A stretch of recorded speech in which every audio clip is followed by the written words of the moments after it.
हरे कृष्णा। आज का प्रश्न है कि क्या हम ग्रहों की दशा बदलकर अपना भाग्य बदल सकते हैं। कुछ लोग कहते हैं कि तुम्हारे ग्रह ठीक नहीं, नक्षत्र ठीक नहीं, दशा ठीक नहीं है, इसलिए जीवन में कष्ट हैं। लेकिन महाभारत की एक घटना हमें कुछ और ही सिखाती है। जब श्री कृष्ण शांति का संदेश लेकर दुर्योधन के दरबार में गए, तब दुर्योधन ने उनका सम्मान नहीं किया बल्कि उनका अपमान कर दिया। श्री कृष्ण ने समझ लिया कि अब युद्ध टालना संभव नहीं है। वे वहाँ से निकल आए और समय ने भारत के महान युद्ध महाभारत का मार्ग प्रशस्त कर दिया।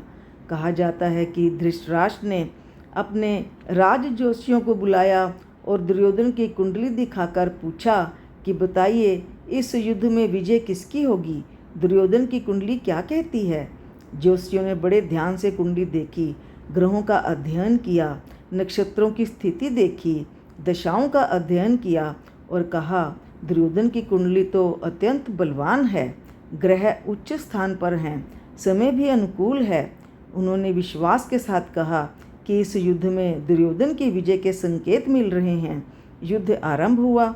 दोनों ओर से वीर योद्धा अपने पराक्रम का प्रदर्शन कर रहे थे, लेकिन कुछ ही दिनों बाद परिस्थितियां बदलने लगी। कौरव पक्ष को अपेक्षित सफलता नहीं मिल रही थी। दुर्योधन और धृतराष्ट्र चिंतित हो गए। उन्हें समझ नहीं आ रहा था, सब कुछ अनुकूल होने पर भी हार की स्थिति क्यों बन रही है। उन्होंने फिर से उन सभी जोशियों को बुलाया और पूछा, आपने तो विजय का संकेत दिया था, फिर ये सब क्या हो रहा है। जोशियों ने दोबारा कुंडली का गहन अध्ययन किया, ग्रहों की स्थिति का विचार करने लगे। कहा, यहाँ कोई अदृश्य शक्ति कार्य कर रही है। ऐसा प्रतीत होता है कि कोई दशा बदल रहा है, कोई भाग्य की धारा को मोड़ रहा है। जोशियों ने कहा, किसी दिव्य शक्ति का प्रभाव पांडवों के पक्ष में दिखाई दे रहा है। तभी वहाँ दिव्य दृष्टि वाला योद्धा मुस्कुराते हुए बोला, पांडवों के साथ स्वयं श्री कृष्ण खड़े हैं। जहाँ श्री कृष्ण होते हैं वहाँ गणना नहीं चलती, वहाँ ईश्वर की कृपा और धर्म की शक्ति भी साथ चलती है। पांडव धर्म के मार्ग पर थे, वे सत्य और न्याय के पक्ष में खड़े थे, इसलिए भगवान का आशीर्वाद उनके साथ था। यह कथा हमें बताती है कि केवल ग्रह और नक्षत्र ही सब कुछ नहीं करते, ईश्वर की कृपा सबसे बड़ी शक्ति है। यदि आपकी कुंडली में कठिन समय चल रहा हो, यदि परिस्थितियां आपके विरुद्ध दिखाई दे रही हों, तब भी निराश मत होइए।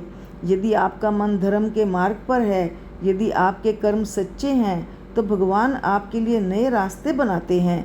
जो ईश्वर ग्रहों और नक्षत्रों के स्वामी हैं, उनके लिए भाग्य की दिशा बदलना असंभव नहीं है। इसलिए सदैव धर्म, सत्य और भक्ति का साथ दीजिए। श्री कृष्ण पर विश्वास रखिए। जब भगवान साथ होते हैं तो असंभव भी संभव हो जाता है, कठिनाई का रास्ता भी आसान हो जाता है।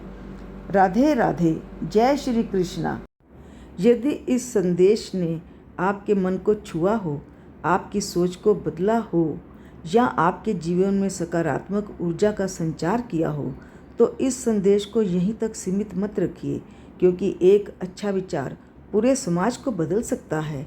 इस संदेश द्वारा भारतीय संस्कृति और नैतिक मूल्यों को जन जन तक पहुंचाने का एक छोटा सा प्रयास किया है।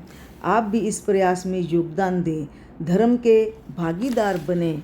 याद रखिए, धर्म रक्षति रक्षता है, अर्थात जो धर्म की रक्षा करता है, धर्म उसकी रक्षा करता है। विश्वास और जन जन के जागरण के संकल्प के साथ हरे कृष्णा। राधे राधे। श्री कृष्ण भगवान की जय।